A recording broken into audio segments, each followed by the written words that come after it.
Hi, I'm Chap Bettis, author of The Disciple Making Parent, and this is my audio blog where I read some of my blog posts in audio format for your convenience.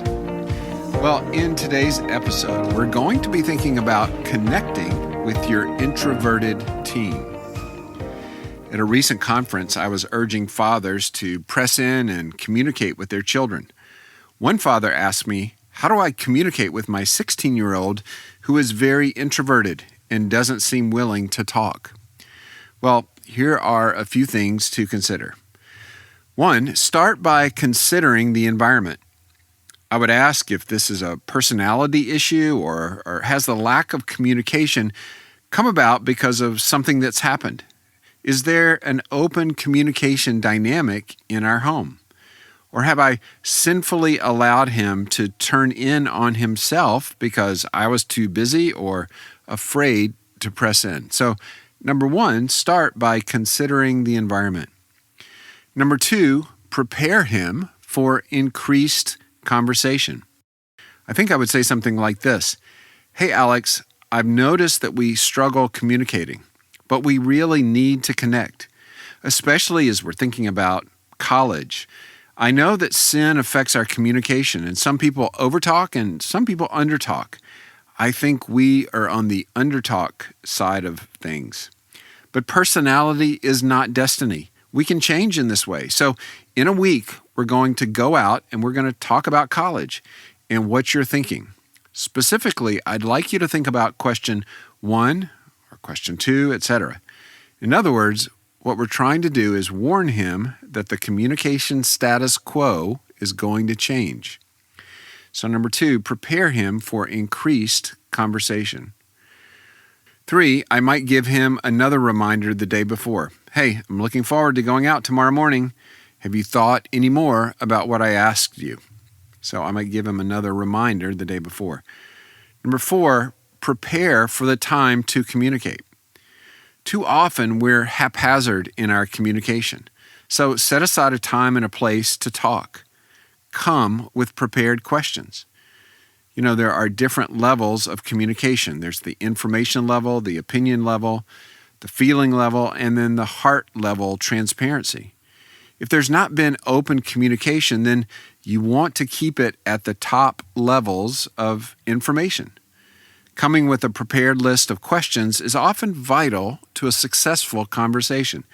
So you put some time in and prepare.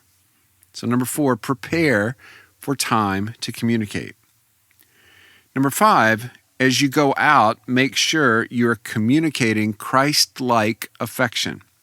Pray for Christ-like love and affection. You want him to feel your support, your love for him, your affection. If he feels those things, then don't be afraid to press in that he needs to communicate more. Yes, undertalking does have personality components, but it also has sinful components. Sometimes the thought is, I just don't want to be bothered with communicating with you anyway. We want to press against that. So number 5, as you go out, make sure you are communicating Christ-like affection. Number 6, to increase communication, seek to learn about things that he is interested in. One well-known teacher relayed how his single mother had 3 bookshelves with books on psychology, engineering, and medicine. Why? Because those were the professions of her 3 sons, and she wanted to be able to talk with them. What is your child interested in? Ask for him to teach you. When I asked my college-age son to teach me about art, he told his professor, and with tears in his eyes, the professor replied to my son, "My father has never asked me to explain art to him." Number 6, to increase communication, seek to learn about things that he's interested in. Finally, realize that this is a dance. If you've not been communicating for a while, then you can't expect all things at once. You press a little and establish a new normal. And then you wait for a time. And then you press in again. Trust, change, and communication will take time. Perhaps both of you will need to repent of sin in this area. Community and communion only happen with communication. Keep pressing in. Thank you for listening to the Disciple Making Parent audio blog. Visit our website to find more resources for the family at thedisciplemakingparent.com.